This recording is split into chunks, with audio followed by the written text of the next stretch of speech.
Good afternoon, everyone, and welcome to today's webinar. My name is Dee Ryan. I'm the CEO with Limerick Chamber, and on behalf of Limerick Chamber and UL at Work, I'd like to welcome you to today's session on the year of the Great Resignation. Now, I know from talking to our members that this is an issue that has impacted the vast majority of people, with a huge, high rate of employee turnover and a need to seek to refill those places going on in organizations from all sizes across our membership. And so we're delighted to be able to bring this high impact session for you today. First of all, Dr. Sarah Kieran from the Chemie Business School will be talking to us and doing a presentation on the impact of the Great Resignation on the working world, but also some very useful tools and tips to help you attract and retain staff. Following that, Professor Martin Hayes, who heads up UL at Work, will be talking to us about the excellent supports that UL at Work have available for you within your business and the pivotal role that continued professional development will play in the professional landscape over the coming years. And we're also going to hear from Dr. Anne-Marie Ryan about summer school opportunities that will be taking place through UL and all led by UL at Work. So we really hope that you will find today's session is a support to you. And just to confirm that we will be circulating the recording of the session at the end of the day to everybody who's registered. We'll be making it available on our website. Please share it. Please share it far and wide with others you know who have been impacted by this issue. And we will also be sharing all of the contact details for our presenters today, and also contact details for my own SkillNet manager.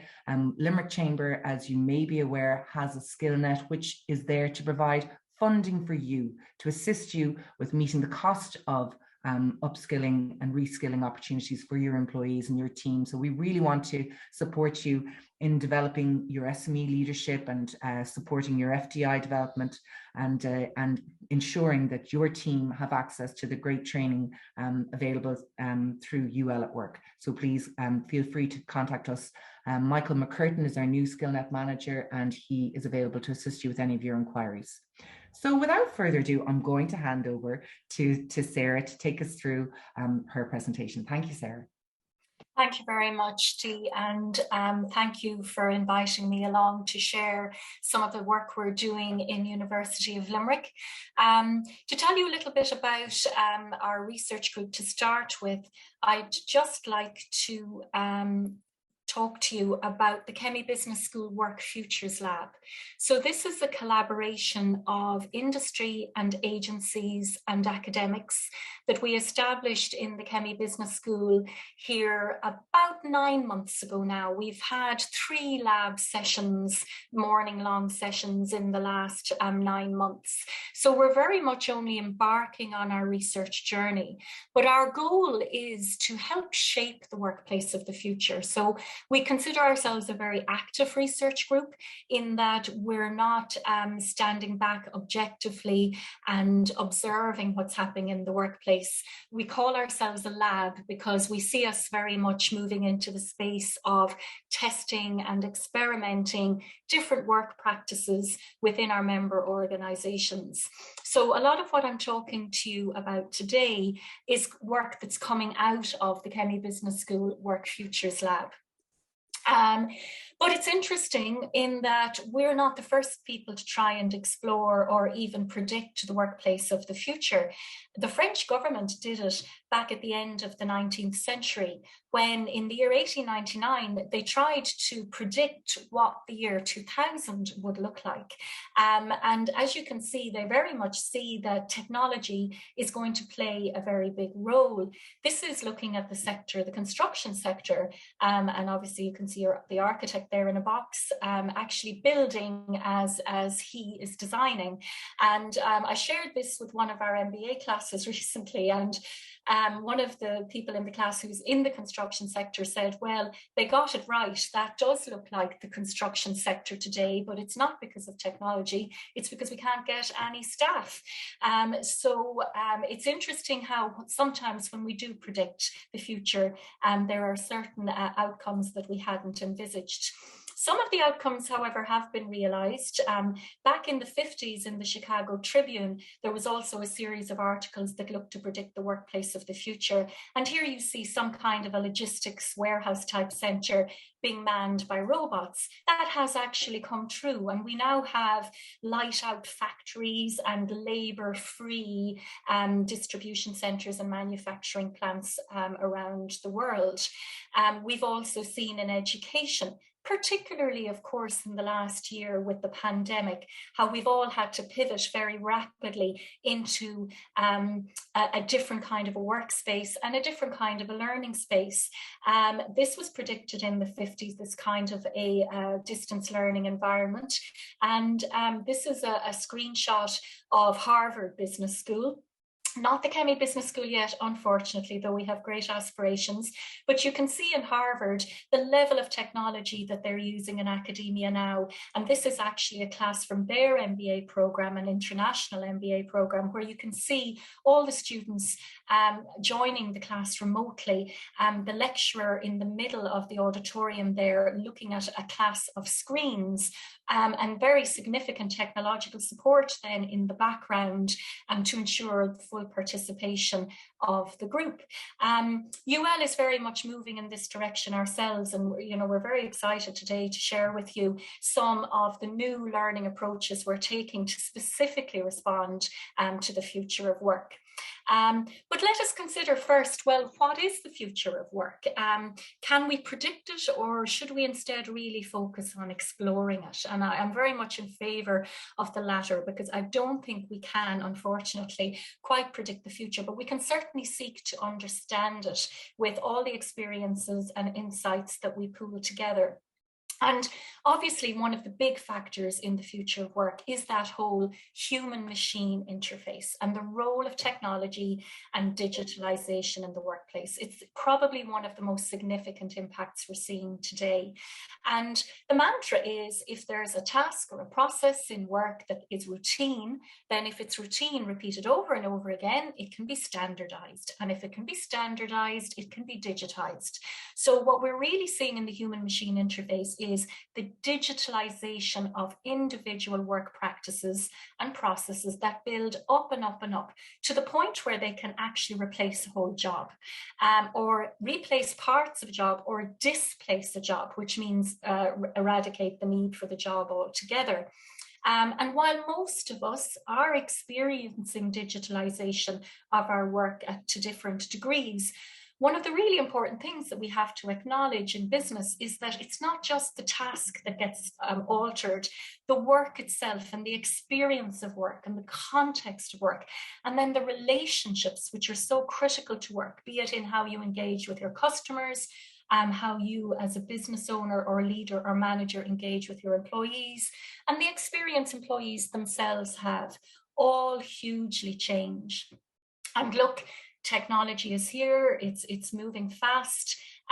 What we are seeing in some stats here from the World Economic Forum is that ratio of human machine is just getting closer and closer, to the point that we are seeing in many cases that the level of machine interaction around work is higher than the level of human interaction.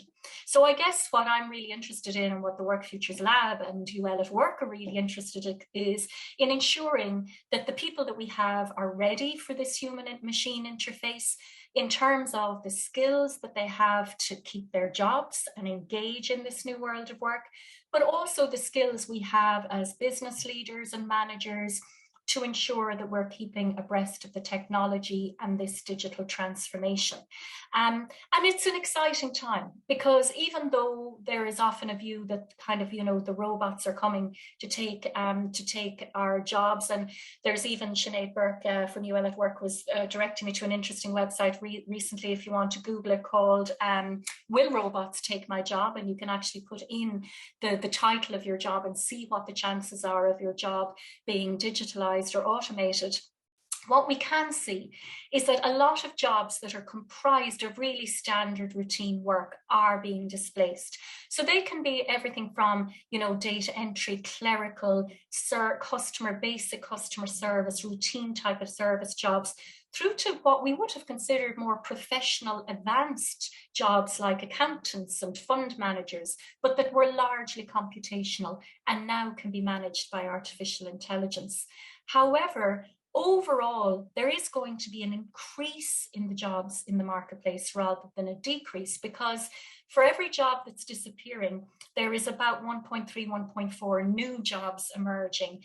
A lot of them related to technology. We're very familiar with the growth in data science, but also new jobs stemming out of data, such as, for example, an algorithm auditor. So as we're designing algorithms to manage work processes, we need to be auditing them to ensure they're appropriate. But also some really other interesting jobs like the whole rewilding sector in agriculture, or even organ creating, which is microbiology and not actually growing organs internally, but actually growing them in a petri dish or something to that effect. So many new really interesting jobs emerging across many different sectors. And what we have to consider now is, what is the impact of that human-machine interface? So I'd like you all now to take a moment. Please feel free to throw some comments into the Q&A for later. But while you're watching this very short video, please do consider the impact of technology on your own business, on yourself as either a leader, a manager, a practitioner, and your customers. And we will move on and chat about it in a moment.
Back home. Want to try it? Okay, so I really like this little clip because I think the juxtaposition of the sheer wonder of science in terms of creating robots that can dance versus real people dancing. And if you remember the movie from which it's taken, Dirty Dancing, we were really seeing a change in culture happening in the late 50s, early 60s, whereby younger generations were really bringing pop culture to the fore. And as the comment was made, you know, where did they learn how to do this? Well, it's kids in the basements back home. And I think for us in business, we need to really stop now and reflect on the cultural space that we inhabit and what are the forces at play?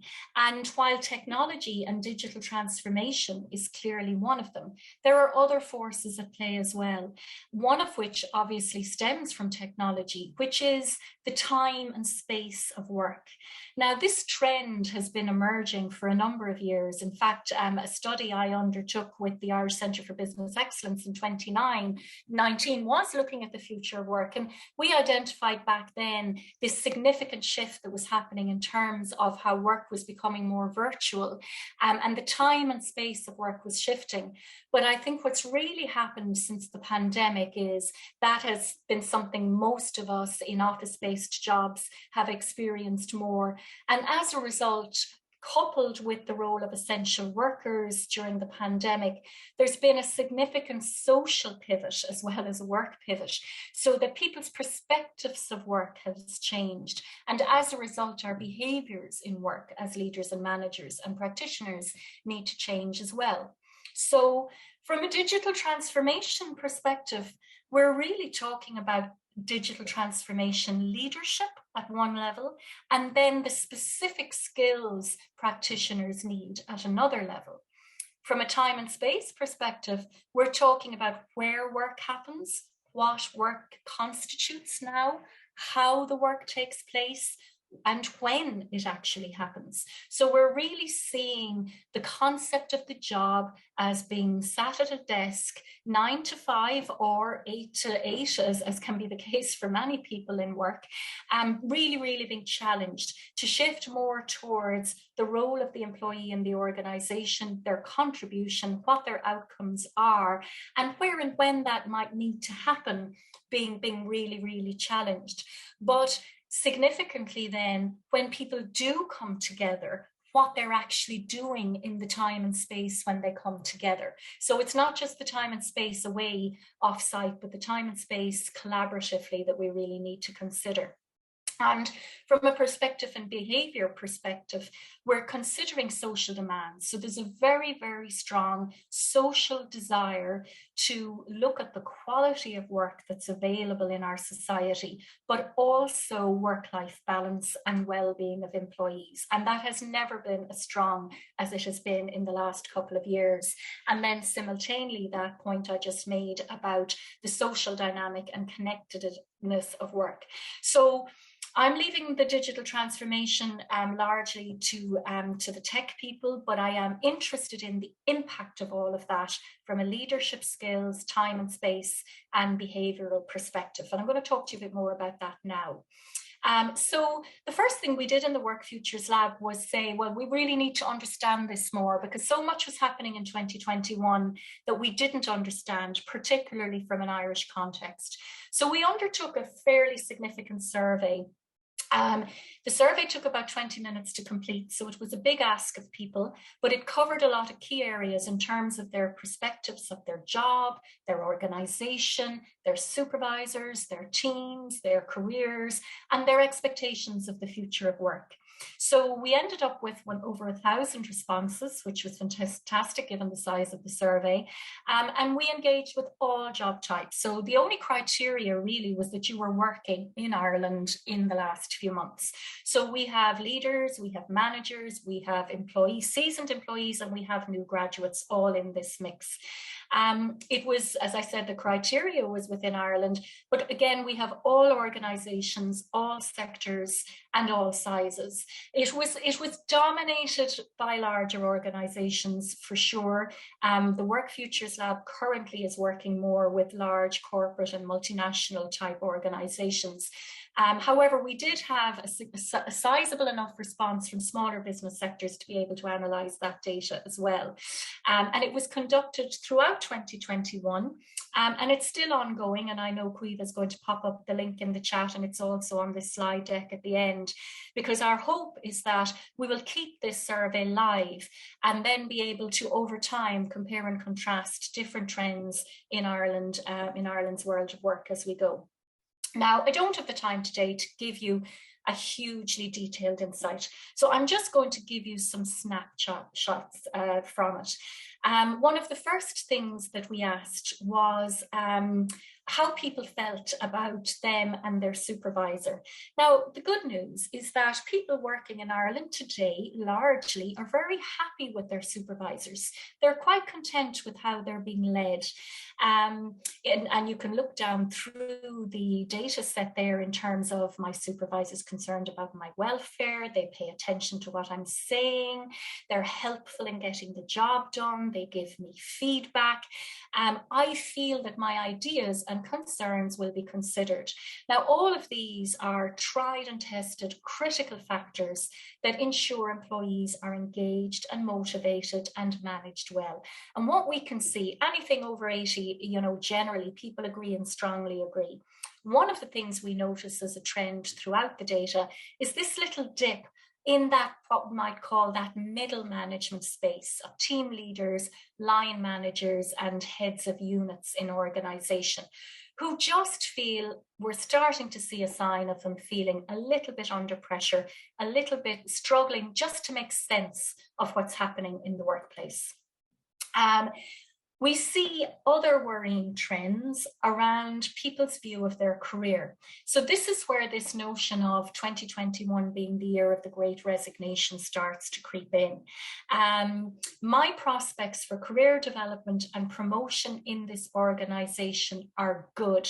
So we can see about half of the people, up to 65% saying yes, they agree. But what's worrying about that is we see a half to a third of the population of the sample not agreeing, disagreeing, or strongly disagreeing with that.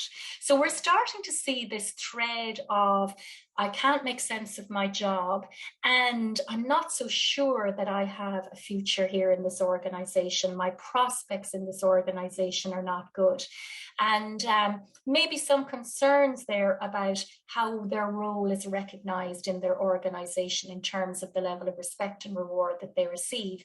Now, you're still looking at 20 to 30% of people in the country feeling this way. So that is something that we need to acknowledge. We see a similar trend when we talk to them about their teams. So we're starting again to piece together this data to see a story emerge of people struggling to make sense of work, not necessarily feeling that they have good promotion prospects, and that they are probably somewhat under-resourced in the workplace. And this starting to appear to be a thread in the data. And then when you look at the detail in terms of how people specifically feel about their jobs, it starts to come together.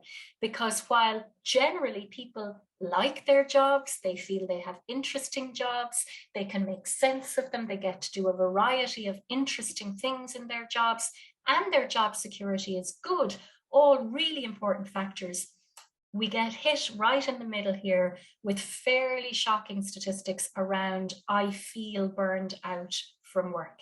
So we're looking from a third to 50% of people working in Ireland today saying they feel burnt out. And when we examine that in more detail, we see that it's fairly uniform across different organizations, sectors, and types of work. And then this is the talking point in the media in recent months around the Great Resignation. So when we look at workers in Ireland today, and you can see an interesting spread there across different roles from left to right, graduates, team members, team leaders, line managers, unit managers, site managers, regional and global managers, we can see that people actually feel their future career lies outside the organization. Now, this is only in a sentiment rather than an actual resignation. However, everybody I meet in business, I'm asking them this question, and anecdotal feedback is that people are seeing attrition rates rising across different types of organizations and sectors. I pulled out some data because I know Limerick Chamber would have a large small business audience, and you can actually see there that there is a significant problem reported here around feeling that people have to do an excessive amount of work. 67% who characterize themselves as working in small business, and similarly 33% in small business claiming either to agree or strongly agree with the fact that they feel burned out from work.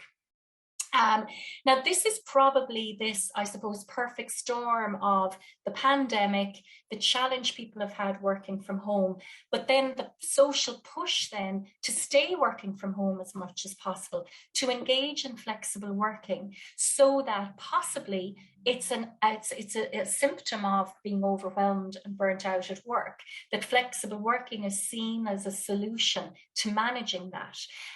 So we can see very clearly there's a strong push for people to engage into hybrid work in the future, even to engage in working from home full time. And what we can see in the data here is that 65% in the small business sector feel that yes, they will be allowed to engage in hybrid working. Worryingly, you can see across the different organizations that many still think it'll be difficult. Now, these were only people whose jobs would allow them hybrid work. So these, we took out just the office workers. So where it is a case where they feel they can work from home, but won't necessarily be allowed, that's likely to be one of the factors behind the Great Resignation. So, you know, as business people, what do we do now? I mean, these are worrying stats with regard to the Great Resignation, and it's very complex. How do we start to move forward? I like the concept of the smart city. You should all be very familiar with it, and UL and the Confirm Centre and UL at Work are playing a key role in that as well. But I think there's a very nice play into a business model around work called smart work. So I really think that for us in the Midwest region and for Limerick City specifically, one of our key offerings around smart city could be focusing in on smart work. And what does smart work look like? Now, I'd love to say this came out of the Work Futures Lab, but it didn't. It came out of the Future of Work Institute led by Sharon Parker in Australia. And I'm hoping this is what the KBS Work Futures Lab will look like in a few years' time. They've been at it now for about 15 years. But the SMART acronym starts for, do your people have stimulating work? So a lot of these ideas don't actually require a financial investment, which I think is what's very appealing about them. So looking at the jobs you have in your business, can you say that every single person in the business has a job that stimulates them? Because that's absolutely vital to their well-being, their engagement, their motivation, their productivity, and the performance of your business. So look at jobs and break them down into different skills and tasks. Make sure people have a variety of skills and tasks to engage with, because that's what stimulates us, and give them problems to solve. Really interesting dynamic that as business people, we often hoard our problems. They keep us awake at night, but we don't feel we can share them with our staff. But actually giving staff the business problems to tackle actually is a key to their own engagement and motivation. Another element of smart work is allow people become masters of their job. So make sure that they have a clear role, that they have very clear tasks, and give them significant feedback. And part of feedback is their own learning. Help them to be really, really good at what they do, and show them that into the future, you will be very committed to helping them be very good at what they do. Agency is about control over work, being able to make decisions. And control at the moment is helping them, getting them involved in problem solving, listening to them, ensuring that they feel that they have control over decisions, that their voices are heard, that they get feedback on what they're saying, and that if you don't take their decision on board, you at least give them the respect of explaining why it's not appropriate at this time. But flexible working is also critical to control. So whether it's rostering staff, scheduling shift patterns, or encouraging people to engage with you around where and when they're going to work and how they're going to come together to work or separate to work at home, really giving people agency around that conversation. It doesn't cost you anything, and it's absolutely vital to people's engagement. Relationships are central to smart work, and relationships are very conversation-based. Talk to me, support me, connect with me, and make me feel that I have a sense of social worth in my job. And then finally, this links directly back to burnout. Give me tolerable demands. Ensure my work is manageable. Be very careful about working hours and overtime and the stress I encounter, either by working too much, being engaged in very conflicting, stressful, emotional situations with workers or with customers. And don't overly monitor me so that I feel I have some control about managing my tolerable demands. So I would encourage everybody to look at this SMART work acronym. And you may be struggling to recruit and retain people. You may be very financially constrained, but there are many really interesting things you can do, even setting out this SMART work acronym with your staff and engaging in discussion with them around it, and how together you can solve the problem of smart work in the workplace. Just before I go, there's some other really interesting things you can do as a leader to engage in smart work. A lot of leadership today is being authentic, sharing the problems, sharing the reality, starting very personally with people, and then moving into team meetings. So it's all about conversation. It's keeping the conversation alive talking about the problems that you share in the business, building trust as a leader in terms of what you say and what you do. Your staff look at you through a microscope, and everything you say or do or write down is analysed. So ensuring that you're living a smart work philosophy is very important to building trust. Being very responsive with requests, so whether it's problems staff have, control staff want, influence that staff feel they need to give, being responsive about that is really important. And the final message for today: one should never have to lead alone. The days of leading alone are well and truly gone. Leadership in business today is very much a shared responsibility. So being open to play to people's strengths in your business and sharing the challenge of leadership and allowing them lead different elements of the business is really, really important to smart work. So guys, I leave you with a set of questions here for you to consider as leaders and managers and possibly discuss with your management teams. Are you building a culture of transformation in the business? A lot of that is driven by conversation and listening and responsiveness. Sustainable leadership, ensuring engagement and motivation into the future, again, is about conversation and communication and trust. Can you consider, even with financial constraints, how work could become smart in terms of stimulating mastery, agency, relations, and tolerable demands? And obviously, Martin and Anne-Marie now will follow up with some really interesting insights into how learning, both at a leadership and a technical skill and innovation level, can really feed into this smart work perspective. I'm out in the Kenny Business School. I'm very interested in engaging as much as possible as I can within Limerick City. Please do engage with me on Twitter or LinkedIn. And if you have the time, I know Caoimhe is sharing the link. Please do complete the Creating Work Future survey, because the more data we have, particularly in the Midwest, we can then start looking at Limerick City and the Midwest more broadly as a specific data set and really understand if we're getting things right and building on what we're doing so well already. So thank you very much. And I'm going to stop sharing now and hand back to Dee. Thank you. Thank you so much, Sarah. That was a really interesting presentation. Lots of food for thought there.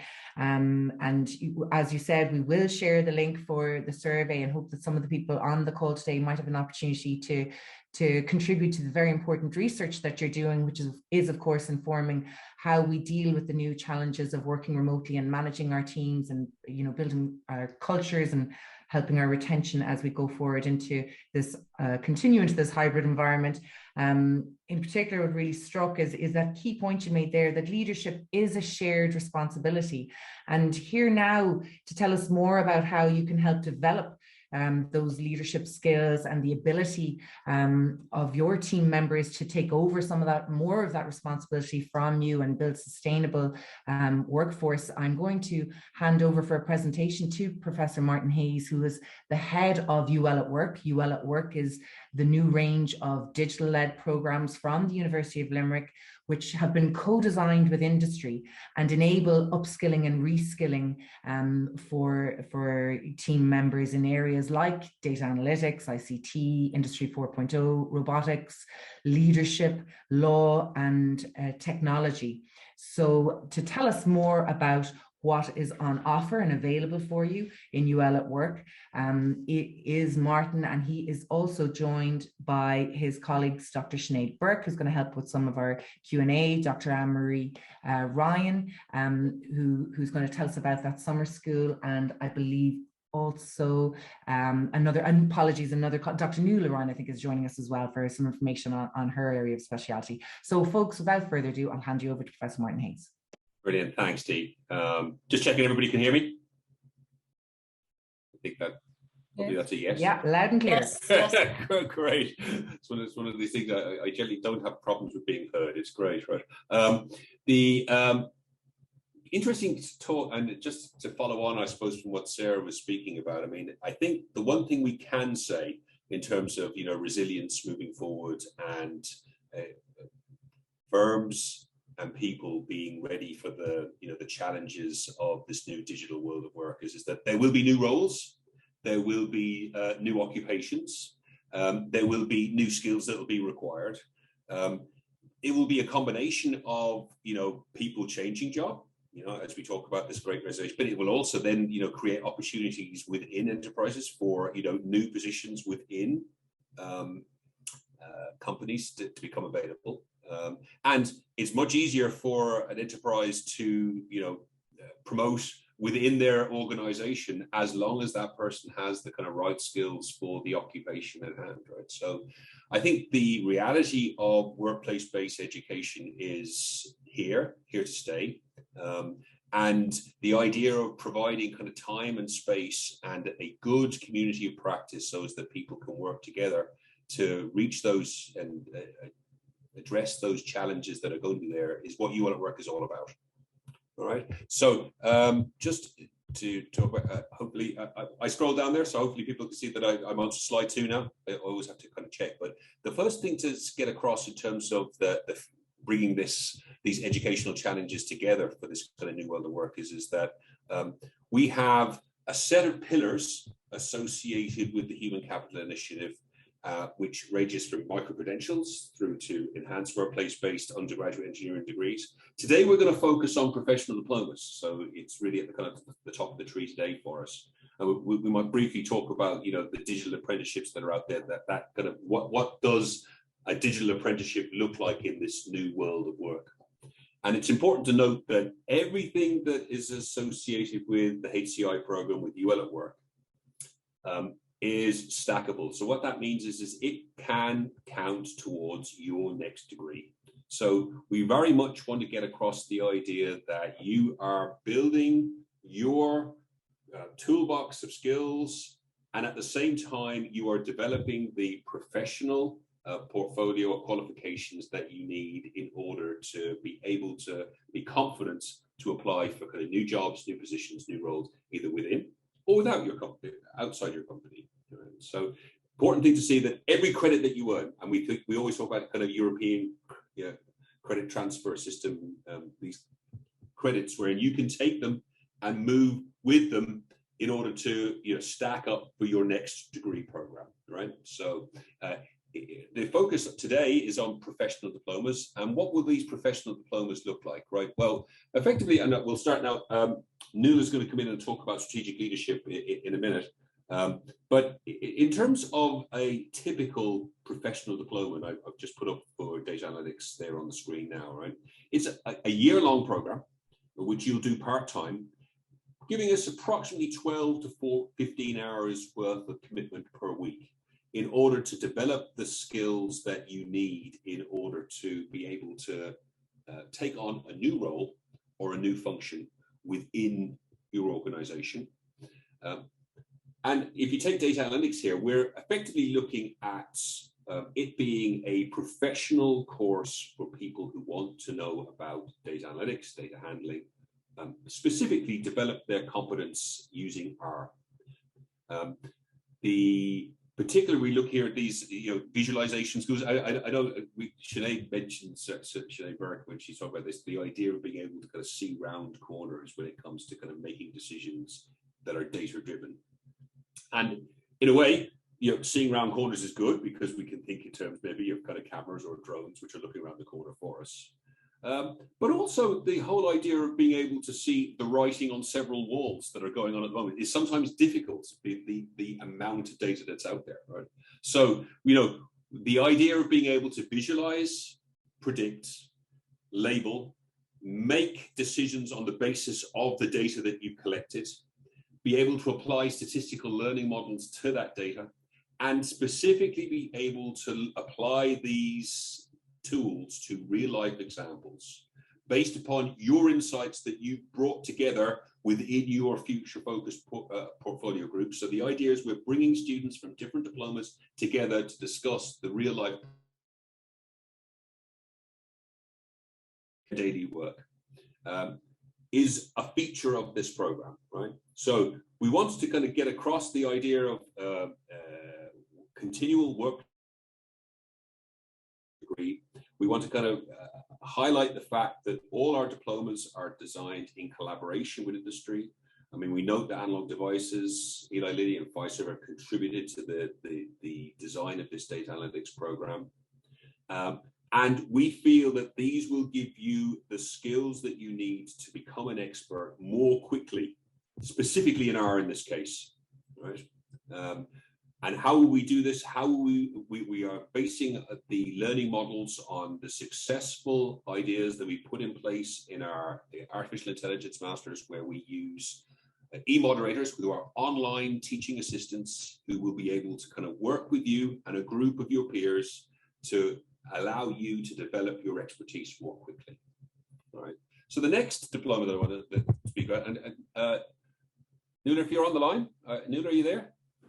Yeah, I'm here, Martin. How are you? So maybe I'll just let Nuala, because she's the course director for the professional diploma in strategic leadership, which has been offered out of the Kemi Business School. So I think she's much better placed than I am to speak to the specific challenges and problems that she'll be looking at in this diploma will look at. So Nuala, if you want to take a couple of minutes of that, feel free to. Great. Okay. Thanks so much, Martin. And thanks for making time. I know I wasn't on the original agenda, but thank you so much for giving me time to talk about this diploma.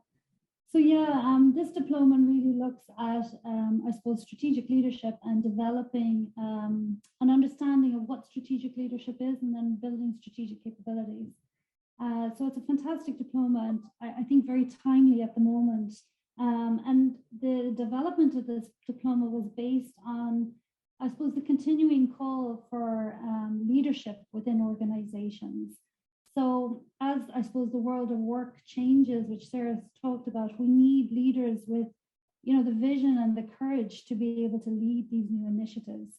So this particular program is designed to develop an individual leader in terms of their competencies, their strength of leadership, and practice of leadership as well.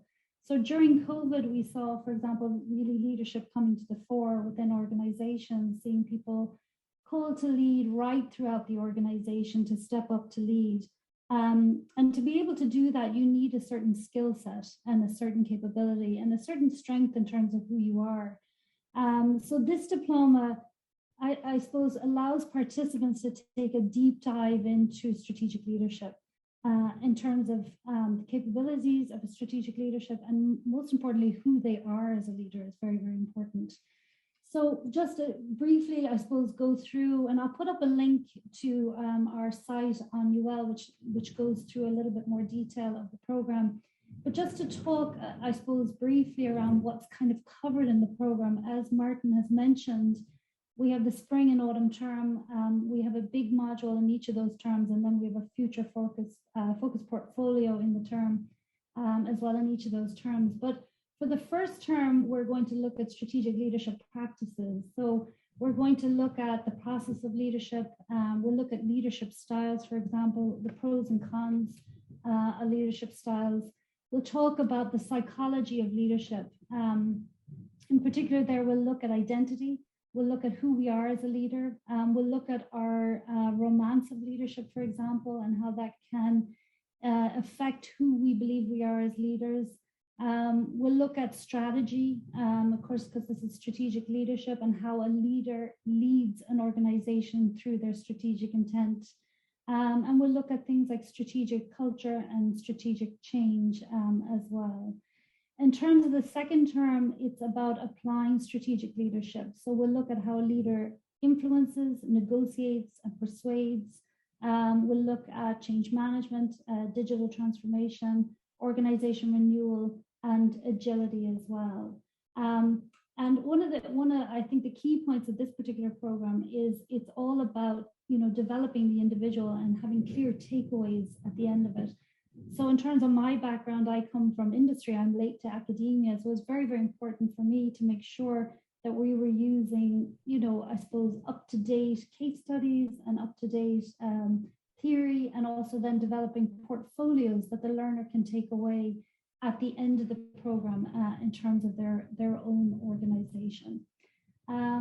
So that's I suppose, a brief overview of the course. I'm going to put up a link now so you have it in the chat. that you can link, and I'll obviously be here for any Q&As if anyone has any questions. And if you think of something later, I'm going to put up my email as well. So please email me. We can have a conversation and a chat about it anytime. Brilliant, Nuala. That gives us a great oversight. And absolutely, I mean, the chat's going to be available hopefully in the last 10 to 15 minutes here. So absolutely, please, if you could stay around and answer any questions, it'd be great. Of course, very happy to. It's great when course directors are involved. So just to move on, we just want to talk about some of the other diplomas that are there as well. And again, just to reinforce the point that in any of our diplomas, we are focusing on the idea that 2 diplomas studied at your own pace, so over a course of a couple of years, combined with either a summer school, which Anne-Marie's going to speak about in a moment, or a capstone project, can be combined in order to get that master's accreditation that will help you move towards the next stage of your working career. So important to note, every UL at Work HCI component is stackable in that fashion. Now, in relation to some of the diplomas that are coming later in 2022, so the 2 diplomas we've spoken about thus far, they close in January because they're ready for the new semester, which is going to come early in spring. But in relation to other diplomas that are coming in 2022 that we are developing in collaboration with industry, and I'll move in a kind of a spiral around here so that we'll finish with the Futures and Innovation Summer School that Anne-Marie's going to speak about. We have a series of diplomas in Industry 4, Vision, Robotics, Intelligent Systems. We think in terms of conversational AI, natural language processing, how voice interfaces with machines. We think in terms of group-based software development, large-scale software development, which is our agile software development, a combination of geography, history, and development with our civil engineering is going to look at kind of climate change and sustainability. The Kerry Business School are going to come with diplomas led by Sarah in the future of work, decision making and communication. We're looking at the equipment systems engineering apprenticeship that is being run out of the School of Engineering at the moment, and looking at professional diplomas there, so that the workplace-based learning is going to. And we're also going to look at how digital technology is going to change law and financial services, and particularly regulatory frameworks within law and financial services. So specifically looking at the DORA frameworks within law and technology is going to be the subject of a professional diploma beginning in 2022. And I'm delighted that Anne-Marie Ryan is here to give a little flavor of a slightly different professional diploma, which is our summer school model, which is it's in digital futures innovation, which will be set for this summer, and we'll be taking applications in spring. So Anne-Marie, perhaps you might want to talk for a few minutes about that.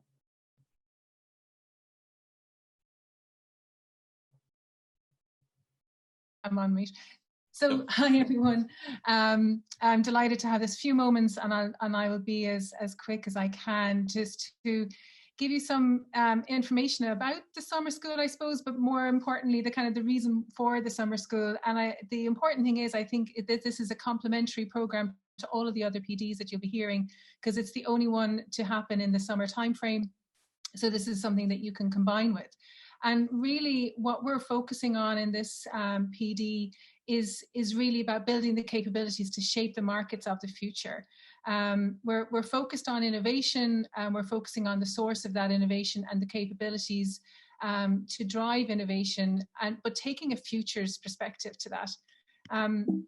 So just to think about for a moment what the pandemic has shown us, and I think one thing it has really brought home is the interconnectedness of their systems. And we saw that any solution that would come out in relation to the pandemic, whether that's in vaccines or even in other technologies or behaviors, but in any solution, you required multiple disciplines around the table in order to get that solution right. And so it's really shown us that the importance of cross-functional teams, but it's also shown us the potential when there is a sense of purpose for what we can call mission-led innovation. And this comes out of the work of Mariana Mazzucato. whose ideas are at the center now of the Horizon Europe funding mechanism in terms of where innovation is going and innovation policy is moving in Europe in the next decades. So mission-led innovation and COVID is a perfect example of when we have that collective sense of purpose and the kind of innovations that fall out of that sense of purpose to solve the problem. But I suppose one of the things, and what, so we see this cross functions, we see this kind of sweet spot between feasibility, viability, and desirability happening, particularly around that collective sense of purpose. One of the challenges was, though, that this was a mission that was authored for us, right? We didn't have much choice in the design of the mission. But what the work of Matsukato that underpins our diploma is that we actually can be the authors of future missions. And this is a key thing that the diploma gives space to and develops the skills in. Because we've got these conflicting kind of challenges where we have the grand challenges facing society and the economy, really challenging ones, whether climate, if you're sitting in the middle of the storm, you'll know. But also we have the challenge for firms to realize the potential that digital technologies can play in the addressing these grand challenges, because we're in this very difficult context at the moment, the changing nature of work that Sarah's talked about, the persistence of these wicked type problems that COVID is an example of, as well as the kind of emerging issues that fall out of the digitalization in terms of issues around privacy, the clean tech, resource pressures, and so on. So the solution as we see it is in the building of this cross-functional teams, but ones that are orientated around the future, generating innovative solutions in the present, but working in this kind of mission-led approach to innovation. And that's what we bring. And so what the diploma is built on a model which is around understanding complex systems today. And complex systems are complex, they're challenging, but we have a program, we have a scaffold that enables the learner to engage with these complex challenges, working always in a live studio environment. So it's a challenge-based, immersive environment. We're not in a classroom learning about these things and then asked to apply them later. The whole experience is an applied one. And we generate we develop the skills around how to envisage alternative futures, because that's a core thing about mission-led, being able to author. The future is having the skills to even imagine possible alternatives in the future, and then the skills to bring that back to create innovation experiments today to realize that future. So it's about really, this program is really about joining a growing community of global change makers that we're building for the last 3 years now. And it is building, and this program is changing people's practices at work. It's an immersive summer school. As I said, it's a third of a master's. It is one of the professional diplomas. It's full-time, flexible, fully online. As I said, the missions drive everything. The whole environment is a challenge-based environment. It's immersive in its character. You'll be developing skills around systems, futures, and market design, bringing the best of design and visual thinking. And importantly, it's something for any of the disciplines, whether you're tech or more social sciences, business, leadership. You can come into this program and change the way you think and think about the future. And I think we see it as a space to reflect, to imagine, and to shape the future, but to do that now. And it brings us all into that author position, and maybe not just some guru that we might pick up and read in The Economist, but actually we can all engage in this future's work. Thanks very much, Martin. Thanks, Anne-Marie. So I'll just stop your screen share now and just quickly go through the rest of this. So listen, I want to give some time for there to be questions at the finish for everybody, hopefully. So I'll take a quick spin. We have been focused a lot on professional diplomas, which are our 30 credit professional education packages for people who are based at work, and that's obviously we a lot of other things that we're involved in as well, right? And just to give you people a quick spin through. What does the apprenticeship look like for this new future of work? So our first example of that is the cybersecurity digital apprenticeship, which we launched just in the summer, and the first students will be coming in on September 2022. So it's specifically looking at taking kind of existing undergraduate education in cybersecurity and IT forensics and allowing people to upskill at work as a new apprentice, because we found that particularly things like cybersecurity, there's a lot of learning by doing. How do you determine competence in making yourself resilient against attack? You actually look at the mitigation measures that other people are using on the job. So there's a lot of learning on the job that goes on, and that has to be combined with the academic material.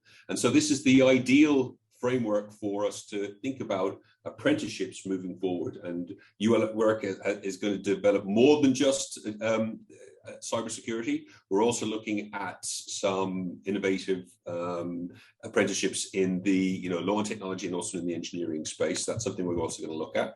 We're going to look at new engineering degree pathways, so that we're specifically looking at undergraduate engineering degree programs where more time will be spent in the workplace. Slightly different from the immersive software engineering that you may have heard about. We're going to look at kind of one longer expanded cooperative education placement, where we're going to look at identifying capstone projects that are industry relevant, and we're going to look at collaborating with industry so as that there will be master classes, there'll be enhanced elective options, there'll be better problem solving skills. We'll be looking at kind of machine learning and how the new digital world of work can be applied in a range of new engineering degree programs. So announcements of that will be coming in the new year, but we expect to do something in mechatronics, we expect to do something in energy engineering, we expect to do something in smart materials. So those are the type of new engineering degree programs for undergraduates, which will have an enhanced sense of there being a workplace-based element or an enhanced workplace-based element. Because remember, UL were always the forefathers of workplace-based education with our cooperative education. So effectively, this is our innovation to, if you like, improve and expand and enhance the cooperative education instrument within our degree programs that we've always been famous for. And so what I would say, and before we just to finish up, right, there's an opportunity for you in industry to come together with us, be part of our advisory panel, to work with us in terms of how we can design our current and also future programs to address the skills needs that are pressing in your company now. And so what we would say to you is talk to us about how best to reach out to your staff in order to make the most of the upskilling opportunities that are out there and the upskilling resources that are there for them so that they can become experts more quickly. And please contribute to our advisory panels so that we have confidence and that you have confidence that the material that's been offered is what you need for this future world of work. And if you've any questions, whatever, in addition to the course directors who I'm sure will answer, just contact either myself, martin.j.hayes@ul.ie, or program manager Sinead Burke, who I think is going to be moderating some questions for us now. Sinead, are you there? I'm here, Martin. How are you? Good. Good. If anyone has any questions, feel free to fire them into the Q&A box.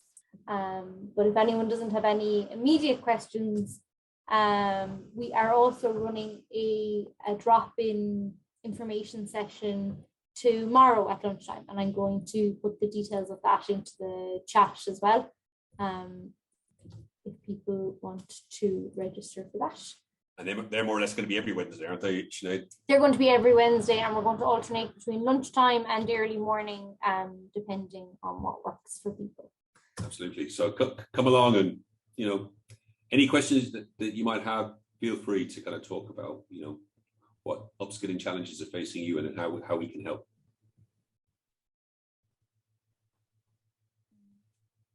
If there's no questions now, I think maybe people are keen to get a little bit of lunch, but myself or Martin would be delighted to ask any questions. And if you have any questions about the Work Futures Lab and Sarah's work on the Great Resignation, I'm sure she would be delighted to answer them as well. And all UL, or a lot of UL email addresses are first name dot second name, or in Martin's case, there's a little middle initial there. But there's a story behind that, right? Which is, I'm not a bit surprised. The original Martin Hayes, of course, is the traditional musician. He got the original Martin Hayes, you see. And of course, he's a bit more famous than I am, Sinead. So just a little. You know what I mean? So it's not me needing the middle initial, right?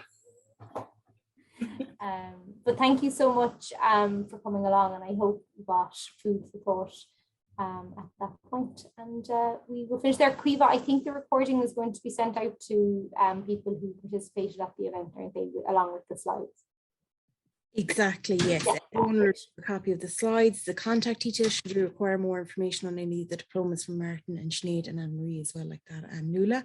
So we'll be sharing all the links that were in the chat in the post-event comms, as well as the recording and the slides. So thank you so much for taking the time to join us today. Thanks, guys. Stop.